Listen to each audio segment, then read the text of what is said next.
welcome to the Catholic Forge, a conversational podcast where we gather to explore our Catholic faith and discuss how it forms our lives. All are welcome to join in this conversation and journey. Thank you for listening. Hey everyone, welcome to the show. This is Eric in Missouri. This is Ben in Kentucky. And this is John in Illinois. Well, it is a new year. Time to take stock. And in this episode, we are each taking stock of our top 3 spiritual heroes. I say top 3, but it's more just like 3 spiritual heroes that fit into the following categories. We kind of made it a little harder on ourselves. Give ourselves some parameters so we don't run everywhere. So I was going to pick Obi-Wan Kenobi, and our categories kind of shot me down. He's alive in the Force, and he doesn't have anything to do with the church. I don't know. I wouldn't swatch you on that. The 3 categories that we're working with are the following. You have to pick someone who's dead. You have to pick someone who's alive. And you have to pick someone who would not be commonly associated with the church or the Christian faith or maybe faith at all. Okay? Do we understand that? Like Nelson Mandela? Sure. Okay. I would say he would be an excellent choice. Very inspiring. And so spiritual heroes, kind of figure that out however you want. It could be a spiritual person or someone who is a hero in your spirit who inspires you, however you want to do it. Before I came down here to record, I asked Tori, I said, pick a number between 1 and 3. She picked 2. 2 is John. And so John's going to go first. And then I said, Tori, pick again. Pick between 1 and 3. And she said 2. And I said, you already picked 2. And I said, again, pick a number between 1 and 3. And she said 2. And I said, no, you already picked 2. And she said, a number between 1 and 3 is 2. And I said, between the 2 numbers, 1 and 3. More importantly, why was I number 2? Because it was Eric, John, Ben. And so she picked... Why was Ben last? Alphabetically, he'd be first. I think we're seeing favoritism here. 3 is the largest number. 1 is the loneliest number that you ever do. Wait, first of all, can everyone think of a song that involves the word hero in the title? David Bowie. Wait. We could be heroes, right? Does that have hero in the title? I think it's called Heroes, if I'm not mistaken. Okay. That's mine. John? Am I supposed to go now? Do you have a song? A hero song? No, I thought we were past that. No, I don't have one. I will do one. For John, I will choose There's a Hero If You Look Inside Your Heart. Mariah Carey, right? And then, of course, I will choose I'm Holding Out for a Hero to the Morning Light. Now, John, who is your dead person? Your zombie. Who's my dead person? Your zombie spiritual yeah. I want to be your hero, baby. That's right. That's very good, Ben. That's really good. You chose him John, to go. May I go now? Yes, please. Yeah, I spent a lot of time thinking on this one, and I had a grandiose list, which I ended up having to scratch. The person in my life, or the spiritual hero for me, I think I mentioned him before here, would be Father Eugene Lutz. By far, probably the second most formational person in my life. I would not be Catholic if it had not been for him. An extraordinary man of humility, unbelievable charity and love. Loved everyone who came before them as a child of God.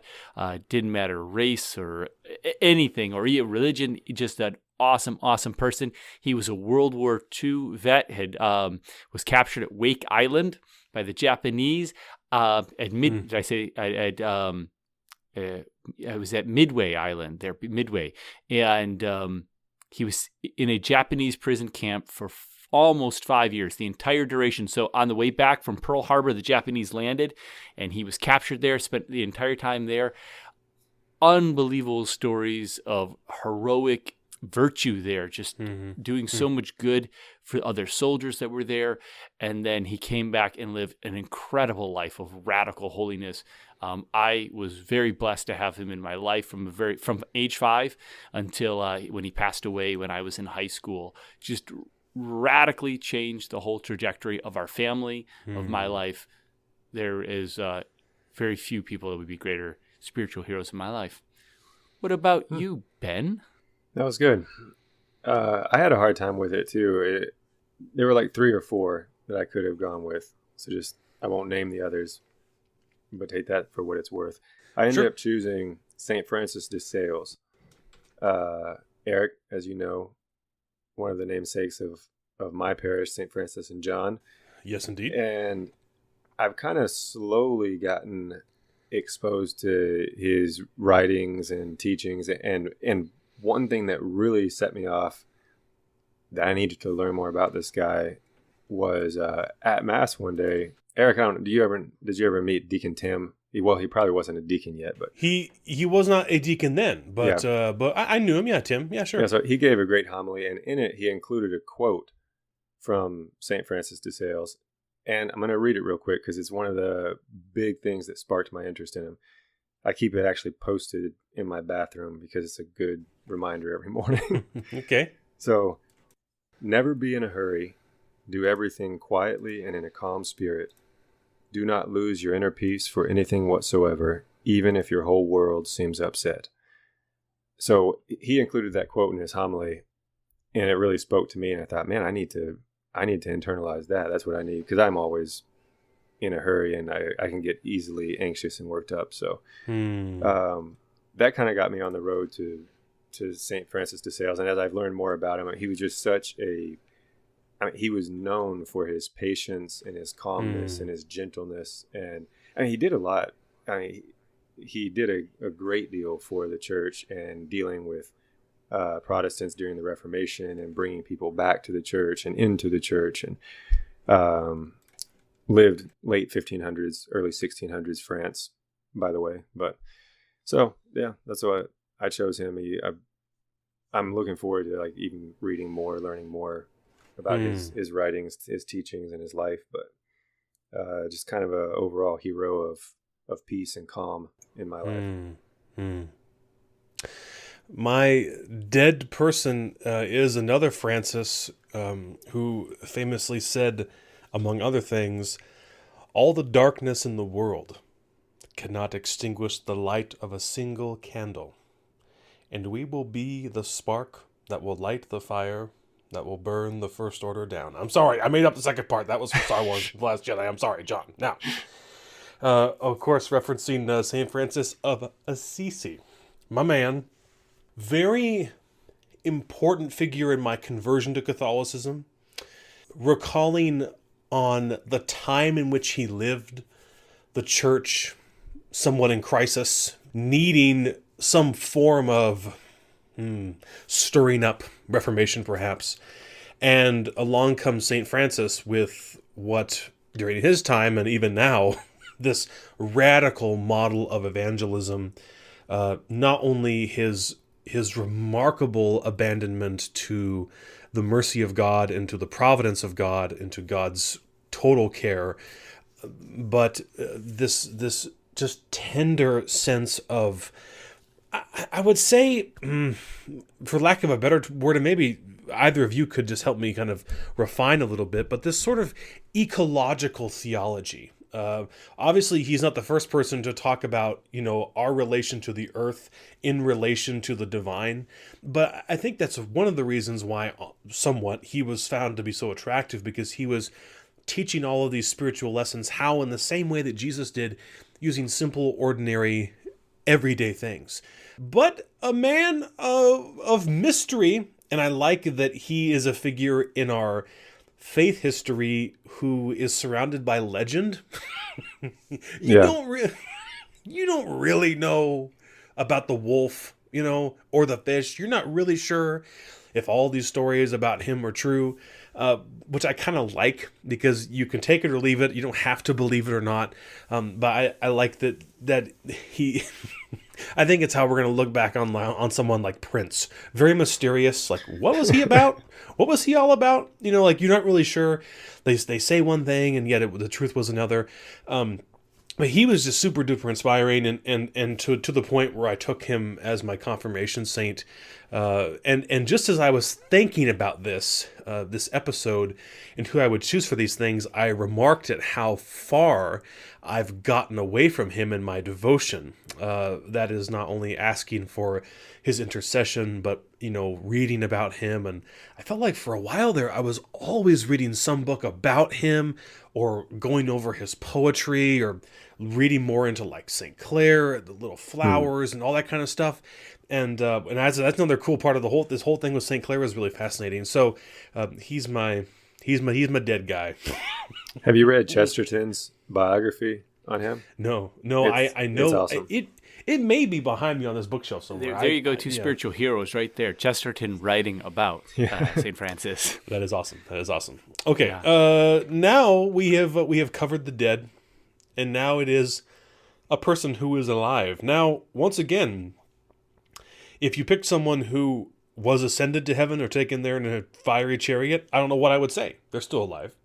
Jesus, of course, counts. But I don't think we're going to have to nitpick like that. So, John, what do you have for an alive person? I'd give you both two guesses, but that'd be too many. I think you'd get it right away. Go ahead. Did anyone want to take a shot? I don't know if I would get it. Yeah, sure you would. You got to go, of course.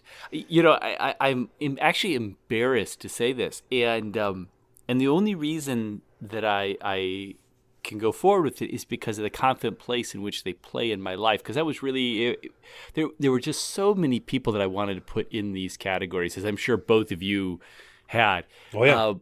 But I right after high school or in college, I just had this real desire to know my faith and know it beyond like the Crayola Catholic kind of status. Not that I was there, but like just really wanting to know and to be able to grapple with this on a really intellectual level, wanting to be able to see the faith as intelligible as not just a bunch of superstitions and things like that, which I never believed it was. But after having, especially gone through college and to working in a science degree, it really almost there was kind of two compartments. And so Dr. Scott Hahn is really the person. What a great choice. I'm so embarrassed, man, because it seems too easy, but I can't. Oh man, I can't say how much of an impact his approach to theology and has given me, and so many tools to access the faith.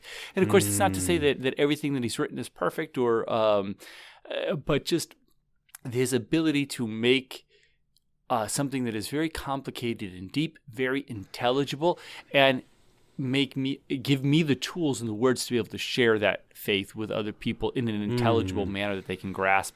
I can't go anywhere else. It's got to be Dr. Hahn. Yeah, I had no idea at first, but as soon as you started talking, it hit me. I was like, oh, yep, now I know who it is.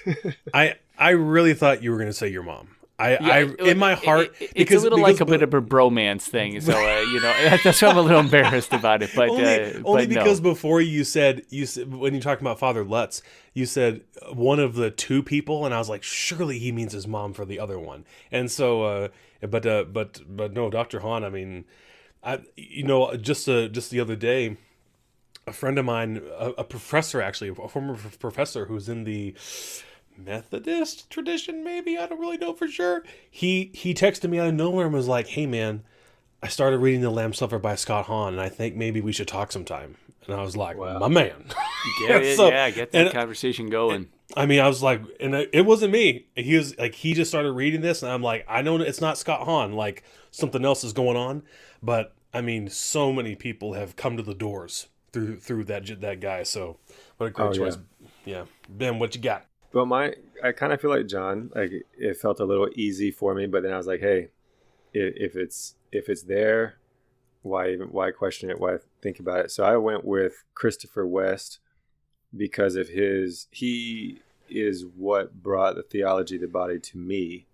In his popularization of it, and his, I really don't want to say dumbing it down, but right.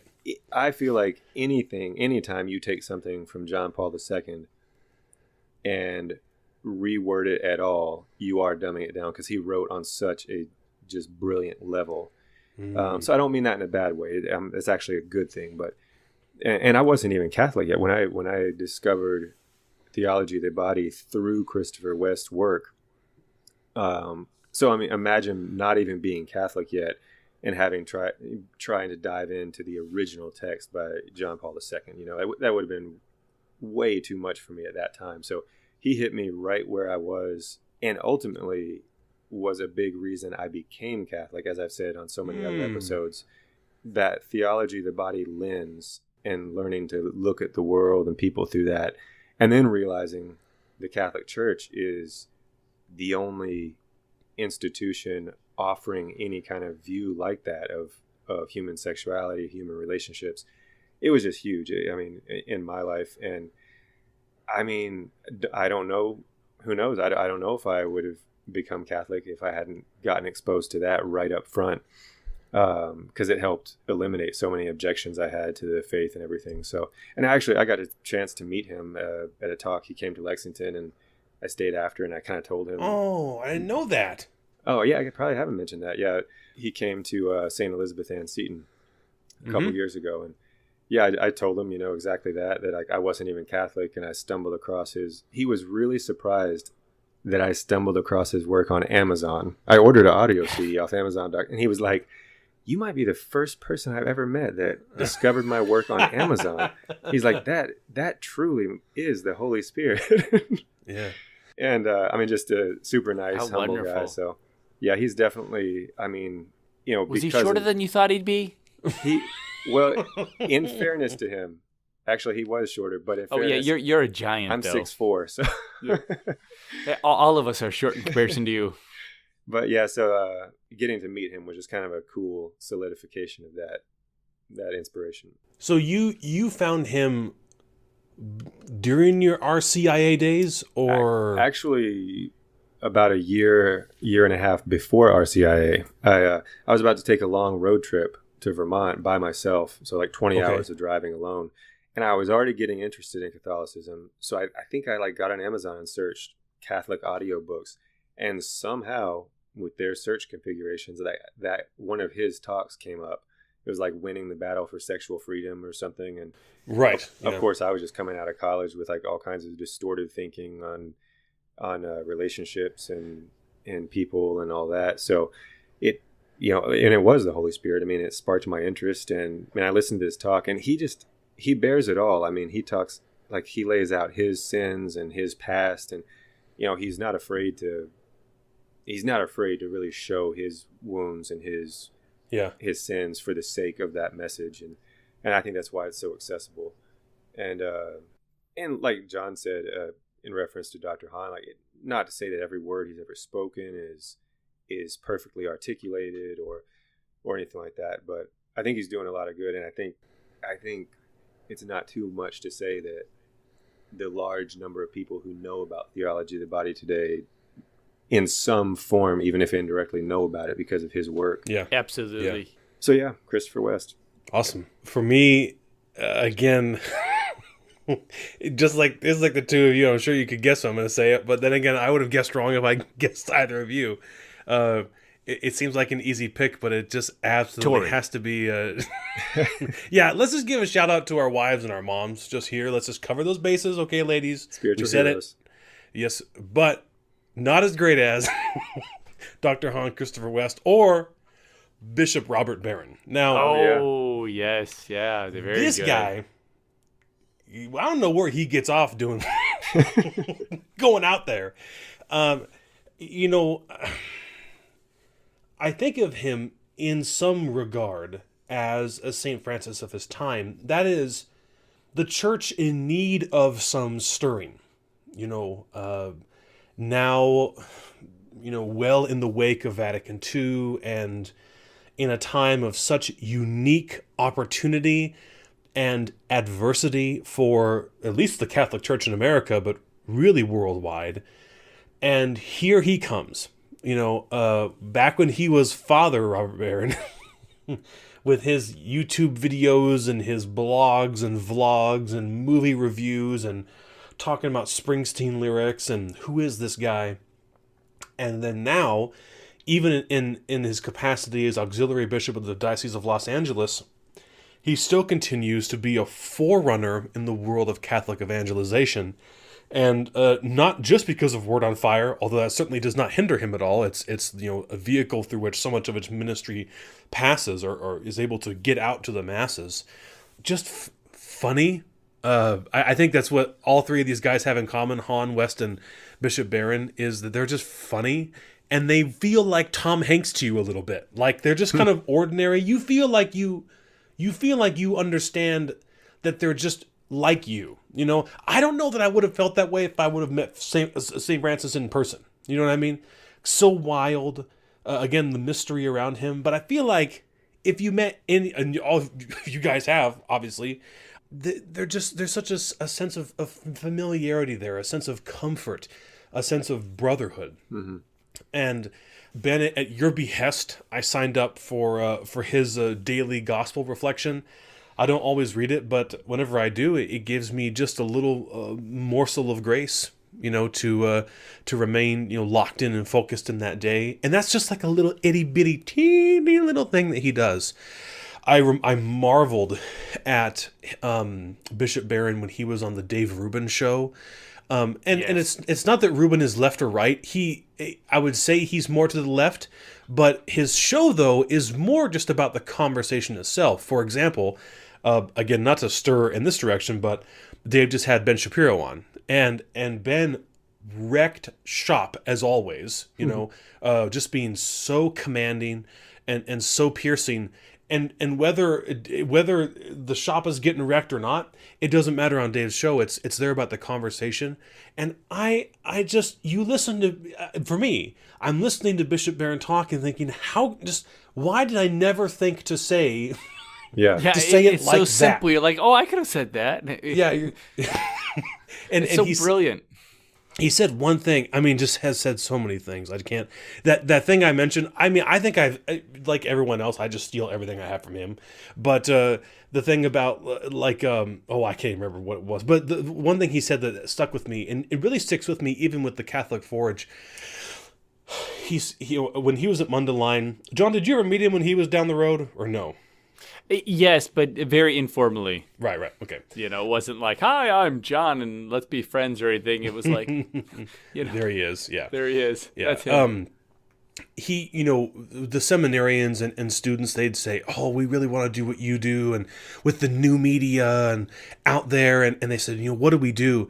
And he said so famously to me, he said, if you want to have anything to say in the new media, study the old media. Yeah. Read books, You have to know.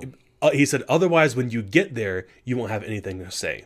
And that was just like a holy harpoon right in my gut, because it just really stirred that in me. Like, you have a lot to offer, but if you really want to have something to offer, a true life-giving element to offer, then get back to the old media, to tradition. And that's very true with Dr. Hahn, too. He reads 2 or 3 books a day. He's a speed reader and has a whole library himself. And that's he often would say that to us in class also, I'm not doing anything new. He says, I'm just giving you, I'm just reading these old books and I'm just telling you what it is. And that's the thing, is falling back on that treasure trove that we have as a church and just taking those treasures out of the chest and, bringing them to new light again. Yeah. And I think both of them do that so well. So I love him dearly. Now, the third and final category, someone who is not commonly thought of or related to in some way or capacity to the church or to the faith. John. As always, this was a hard category. I was teetering between Chesterton, between Tolkien, and between Mel Gibson from his 90 career when he was actually really faithful Catholic and making all kinds of wonderful movies. And I settled on the most important one, and Eric has already said it, my mom. But by far, she is the number one place in my life. Eric did this prediction well. So she's not known as a religious authority. I can use her in this category. Yeah. My mom, by far, everything that I have, including Father Lutz, was because of my mom, because of her faith life. My mom went off to become a nun at age 16, was there till she was 22, had an incredible formation there. She actually never became a nun or took vows, or the final vows, discerned out, and ended up having an incredible gift to give to us of a deep prayer life, hours spent in prayer, and just a zeal and a desire to have a relationship with God. And so there's no greater gift. And as I was thinking through my three, they seemed rather unimpressive to me. Our priest from when I was growing up, this guy that writes books, and my mom. But the reason they all work for me, because while there are these incredible, like the reason I didn't pick Chesterton or Tolkien or somebody, while they have been influential in my life and they are extraordinary, they are not the core. They're not really what formed the core of me. They're the icing on the cake, but that cake is only there because of my mom and Father Right. Lutz. So everything else kind of gets added in there. So my mom by far is, and I actually was thinking this kind of sucks for everyone that's listening. They're out there going, well, crap, John, we don't have your mom, so we didn't get anything from your top 10 or your top 3 list here. But I was thinking it actually makes me hopeful, because in the grand scheme of the people that I would choose as the top spiritual people in my life, they're people that weren't of necessarily any notoriety or extraordinariness. They were the present day people in my life. And that's what the Forge is about here, is that we become these people to our children and the people in our lives. And that the people that have touched me most were not people of notoriety or fame or that had written books. They were the simple people that interacted in our life. And that should empower us. While you can't go out and read a book written by mom or father, you can be those people to your children, to your friends, stuff like that. So the people that affect me, at least most spiritually, are not the intellectual people, but the people that the everyday life, the people that I actually encounter. That's good. Yeah, I think that's really true. I mean, Wonderful. Yeah, so many heroes we do overlook, in our everyday life, and maybe don't know until it's too late, or until we look back years from now that they were the heroes of our lives. But that's very good. Well, mine's kind of John, you used the word embarrassing. This one was kind of embarrassing, but I just had to go with it because my gut knew it was true. A guy named Richard Carlson, Dr. Richard Carlson, author of the popular 90s book, Don't Sweat the Small Stuff. You've heard of that, right? I think I've referenced it before. Yes. You never heard of Don't Sweat the Small Stuff? Or you've heard the phrase, right? Don't sweat the small stuff. Oh, well, certainly the phrase, of course. That book is what popularized it, yeah. I thought that was an ancient Chinese proverb from a fortune cookie. Might be both. But it was slightly embarrassing because if you boil it down, that book would fall in the category of a self-help book. It's all about, living a more stress-free life, letting go of things, not worrying. And there's kind of a unmanly stigma around the self-help category of like real men don't need help. But I mean, we know that's fake. I mean, that's not true. Real men admit that they need help and seek it wherever they need to find it. So that book was actually a gift to me from somebody in my life that obviously could see I was high strung. And thanks. And it's 100 short chapters, and by chapter I mean like a page and a half to 2 pages. Right. Okay. That's my kind of chapter. Yeah, little meditations. Yeah. Yeah, just bite size. I mean, you can easily read it 5 minutes in the morning. Is it meant to be read as a book or like a little devotional kind of thing daily, or kind of more as a devotional? It's literally a grab and go. Like, it doesn't have to be read from front to back. Any order, you could just pick it up and flip to number 67, and it's going to make as much sense as if you had started at page 1. Doesn't matter.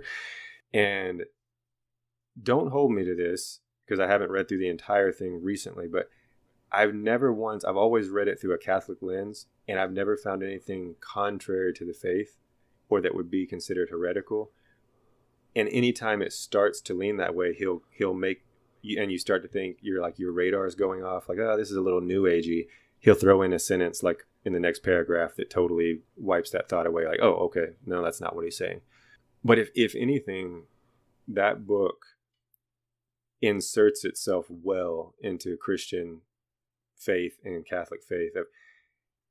I mean, how many times in the Bible, nowhere in the Bible... Do not be afraid, do not worry. Exactly. Nowhere in the Bible does it tell us to panic and fear and freak out.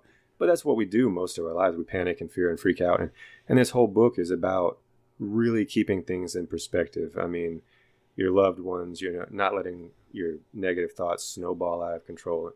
So it's been a huge spiritual help for me, but it's not marketed. I mean, anyone from atheist to Buddhist to Christian, like, it's not marketed to any one faith group or any faith at all. So that's why he fit in well, as he's not associated with any spirituality necessarily, but he's also not antagonistic to it at all. So I would highly recommend it. If you don't mind the cheesiness of a self-help book, check it out.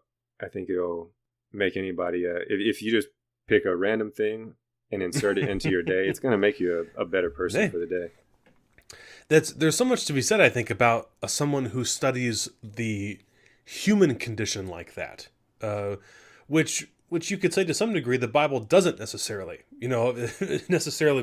plummet to that furthest depth per se, in that sort of psychological way. So it's very interesting that you would find something that's almost a sort of companion piece, I would say, to your faith. That's a great word, companion piece, because it almost, like you said, the Bible gives you the inspiration, and there will be certain verses like do unto others. I mean, the golden rule, but it leaves it at that so often. It doesn't give you like the practical how to do that. It just says do that. And then this book is like actual practical, like, okay, you want to live the golden rule. Here's some ideas to throw into your day to help you do that. So yeah, companion is, I hadn't thought about it. Companion piece is a perfect word. There you go. I was undecided on this until like 3 minutes ago. At least you admit it. I mean, my brain was running amok. Who to choose. Like 3 days I've been thinking about this. And I just have to settle on this because I want to pick, like John mentioned, J.R.R. Tolkien. And I want to pick Gene Roddenberry. Or Mozart or Beethoven, all worthy selections. But I'm gonna cheat a little bit and pick two people. No. No, you'll understand. All right. Lewis and Clark, my boys. There you go. These guys, I mean, there are lots of tales of courage, but this level of undaunted courage, are you kidding me? And growing up in the Pacific Northwest, they are a big deal, okay? Not just the Oregon Trail game that you play on the PC back in the day, which apparently now has become a very successful but altogether impossible card game to play with your friends, because everyone, of course, dies of dysentery or snakebite by the end, as you know. But growing up, they were very much... I mean, I don't know who it is in Illinois, the pumpkin monster or whatever, or the big Marilyn Monroe statue in Chicago. I don't know what it is. But in the Northwest, it's all Paul Bunyan and Lewis and Clark as far as like local tall tales go. You know what I mean? And to just come up learning these stories and hearing of this again, and this is I don't know if it's written in their letters somewhere or their journals, but it's the name of the biography written by Stephen Ambrose, the same guy who wrote Band of Brothers, which became the show. Undaunted courage, set out, commissioned by President Jefferson, and I mean, can you imagine a time when they really believed that a river went from the Great Lakes to the Pacific, and they were certain that they were going to find it, 100% certain. And of course they didn't.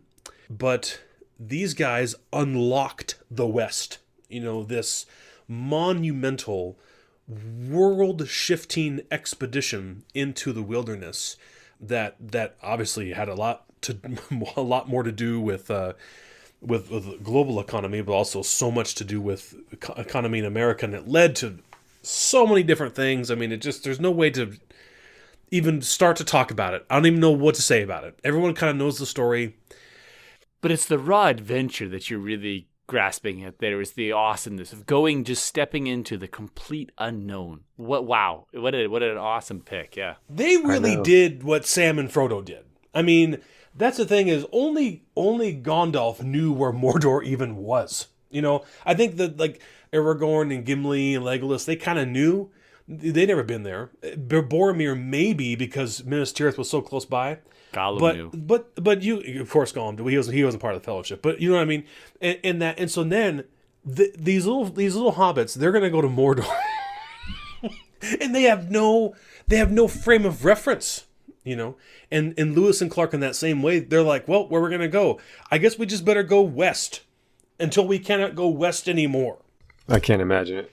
It's one of the, besides space travel, I think it's one of the greatest adventures, of this recent time in the most general sense. So, Lewis and Clark, thank you for allowing me to put two together. I appreciate that. No, that's acceptable. On the Facebooks, I just reached out to some friends and said, hey, and they wanted to share their spiritual heroes mostly in the same order. Ready? John writes in and says his wife is it Baja? John Baja? Basha. Basha. Excuse me. Forgive me. Sorry, Basha. I'm sorry, John. Not this John. A different John. Yes, a different John. My wife's name is Cecilia. Yes, she is. And John also picks for someone who is dead. Basha is alive. John picked out of order. Basha's alive. Pope John Paul II. He says, during the decline of Western civilization, Pope John Paul II, stood firm on the principles of our Catholic faith and taught us our faith in a way we can understand. That's very true. And for someone who's not normally associated with the church, I know John's a rocker. He picked Frank Zappa, a musician way out of my league who, through his music, helped me to learn that it's okay to be different. Scott from Georgetown, Kentucky writes in. Scott, thank you for writing in. He says, number 1, Father James Martin, S.J. I like his writing and his intent. Number 2, he stole from me, St. Francis of Assisi. Maybe I stole from him. I don't know. No one can prove that. And number 3, Penn Jillette of Penn and Teller fame, who, in addition to being a well-known atheist, outspoken atheist, challenges people. That's me in italics. It's Eric in italics. Challenges people to do good. He and Teller give away tickets for donating blood, are active advocates for different kinds of charity, and encourages a thoughtful approach to life. He might be angry that he's made me a better Catholic, but mollified a bit by how he's inspired me to be a better person. My friend Christian, who is my liturgical music Jedi master. I'm glad to introduce him to you. Person who is dead, Joan Chichester. I'm sorry, she's alive. Person who is... I flipped... It's my fault, fellas. I'm sorry. On the Facebook post, I flipped the order. You set them up for failure. I'm sorry. Our audience can't be wrong all this time here. Number 2, dead is Teresa of Avila, and number 3, Carl Sagan. What a great choice. Tony, what's up, my man Tony? He writes in and says, number 1, Anne Lamott. Number 2, John the 23rd. And number 3, lately, Sarah Silverman. Mary Lou White, again of Georgetown, Kentucky, writes in. Number 1, the Reverend William Barber and Pope Francis. She sneaks 2 in there, but the Pope can go anywhere he wants. Number 2, Dorothy Day. Strong choice. Number 3, Malcolm X. Brittany, hey Brittany, thanks for writing in. She says number 1, the women in my family, my mom and her sisters and my grandmother, all of whom have had every reason to lose faith, but have only grown in faith exponentially with each tragedy. Wow. And then she picks, of course, Mr. Rogers. It's one of John's favorites. And for number 3, what a great choice, Dolly Parton. Eric writes in, not me, my father-in-law. He says, I am doing this out of order. Someone not religious per se, Abraham Lincoln. What a great pick. Very good. Good. Someone dead, I have to go with St. Peter and St. Paul. They fit together. And someone alive, he's got a lot of people here. Kyle, his wife, my mother-in-law, my Eric mother-in-law.